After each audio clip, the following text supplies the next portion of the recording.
यानंतर घेऊयात बातम्यांचा वेगवान आढावा महाराष्ट्र सुपरफास्ट।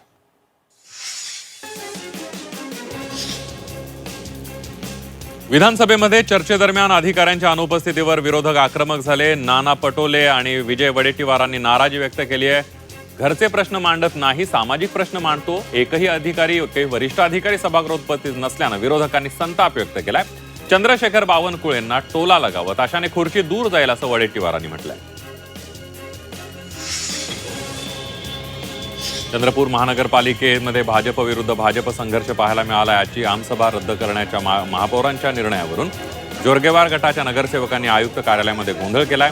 आजच्या सभेमध्ये स्वीकृत नगरसेवकांची निवड होणार असल्यानं मर्जीतल्या नगरसेवकांची नावं नसल्याचं पाहून महापौरांनी सभा रद्द केल्याची भावना जोरगेवार गटाच्या नगरसेवकांनी व्यक्त केली आहे।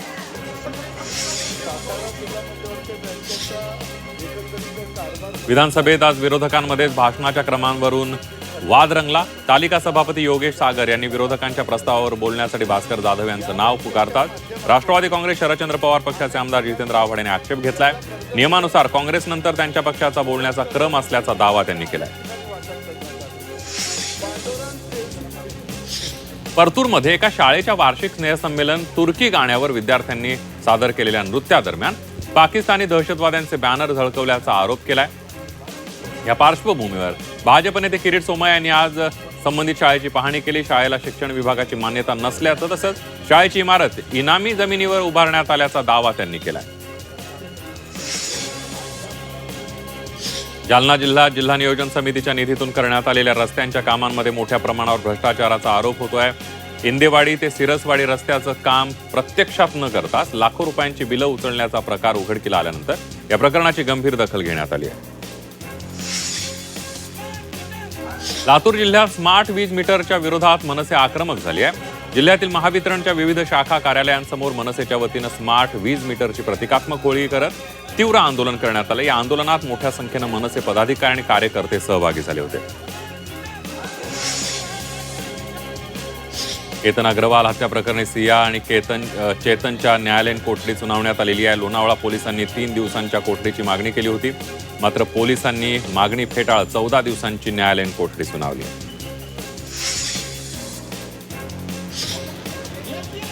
एमपीएससी संयुक्त गट क परीक्षा ऑनलाईन पद्धतीनं घेण्याच्या निर्णयाविरोधात वर्ध्यात मोर्चा काढण्यात आलाय। संयुक्त गट क परीक्षा ऑफलाईन घ्यावी अशी स्पर्धा परीक्षा विद्यार्थी कृती समितीच्या वतीनं मागणी करण्यात आली आहे।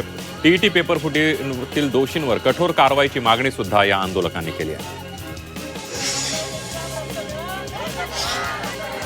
भंडाऱ्यात राष्ट्रवादी एसपी पक्षानं पेपरफुटी विरोधात आंदोलन केलं। यावेळेला पीडित विद्यार्थी ही आंदोलनात सहभागी झाले होते। भंडारा जिल्हाधिकारी कार्यालयावर हे आंदोलन धडकलं होतं। यावेळेला निवासी उपजिल्हाधिकाऱ्यांमार्फत मुख्यमंत्र्यांना विविध मागण्यांचं निवेदन सादर करण्यात आलं।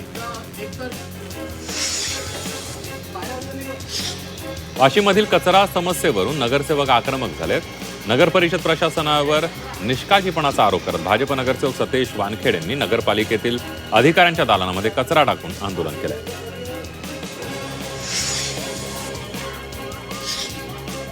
यवतमाळ जिल्हाधिकारी कार्यालयावर स्पर्धा परीक्षार्थी युवक युवतींनी ठिय्या आंदोलन केलेलं आहे। एमपीएससीची परीक्षा पूर्वीप्रमाणे ऑफलाईन पद्धतीनं घ्यावी या मागणीसाठी आंदोलन करण्यात आलंय। तसंच ऑनलाईन परीक्षा पद्धतीमध्ये अनेक प्रकारचे घोटाळे होत असल्याचा आरोप देखील विद्यार्थ्यांनी केला। लातूरमधील निलंग्या तालुक्यातील अंबुलगा इथल्या जिल्हा परिषद शाळेतील धक्कादायक प्रकार समोर आलेला आहे। शिक्षक दारूच्या नशेत शाळेत आल्याचं समोर आलंय। संतप्त पालकांनी शिक्षकावर कारवाईची मागणी केली। सोलापूर शहरामध्ये रेल्वे पुलाच्या कामादरम्यान पाईपलाईन फुटली आहे। जेसीबीचा धक्का लागून पिण्याच्या पाण्याची पाईपलाईन फुटली आणि हजारो लिटर पाणी वाया गेलंय। महापालिकेला कळवून देखील अधिकारी घटनास्थळी उपस्थित नसल्यानं नागरिकांकडून संताप व्यक्त केला जातोय।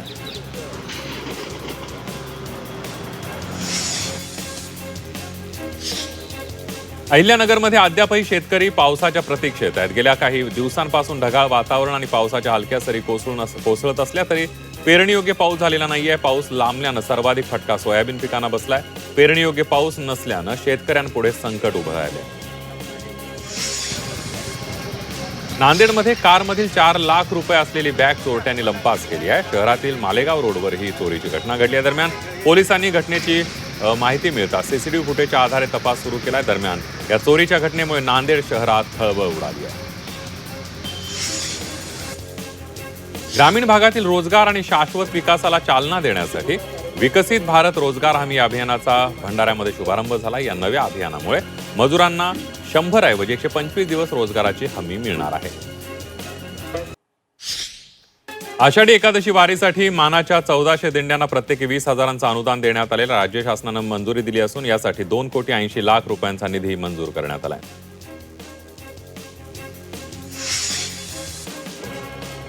मुंबईतील लोकलमधल्या महिला प्रवाशांसाठी दिलासादायक बातमी समोर आली। आता महिला डब्यामध्ये रात्री 9 ते सकाळी 8 वाजेपर्यंत पोलीस गार्ड तैनात ठेवण्यात येणार आहेत आणि त्यामुळे महिलांचा प्रवास सुरक्षित होणार आहे। मुंबईला पाणी पुरवठा करणाऱ्या धरणांपैकी ठाणे जिल्ह्यातील सर्वात मोठं धरण म्हणून ओळखलं जाणारं भातसा धरण 53% भरलंय। भातसा धरणाच्या पाणलोट क्षेत्रामध्ये गेल्या 3 दिवसांपासून पावसाचा जोर वाढलाय, त्यामुळे धरणाचा जलसाठा झपाट्यानं वाढू लागला असून धरणाची पाणी पातळी 28.95 मीटरवर पोहोचलेली आहे। सिंधुदुर्गात आंबा काजू उत्पादकांनी एल्गार पुकारलाय। आंबा काजू उत्पादकांच्या मागण्या आणि अणुऊर्जा प्रकल्पाविरोधात राजू शेट्टींच्या नेतृत्वात जलसमाधी आंदोलन करण्यात आलं। यावेळेला पोलिसांचा कडेकोट बंदोबस्त तैनात करण्यात आला। अखेर पोलिसांनी पाण्यात उतरून आंदोलकांना बाहेर काढलं। संत गजानन महाराज यांच्या पालखीचे हिंगोली जिल्ह्यामध्ये स्वागत करण्यात आले। संत गजानन महाराजांची पालखी कराळी दिग्रज येथून पंढरपूरकडे प्रस्थान ठेवलेलं आहे। जिल्ह्यामध्ये ठिकठिकाणी संत गजानन महाराजांच्या पालखीचं स्वागत करण्यात आलं। चेन्नईतले साई भक्त जी लक्ष्मीकांता यांनी शिर्डीच्या साईबाबांना 100 ग्रॅम वजनाचा सुवर्ण शंख अर्पण केला।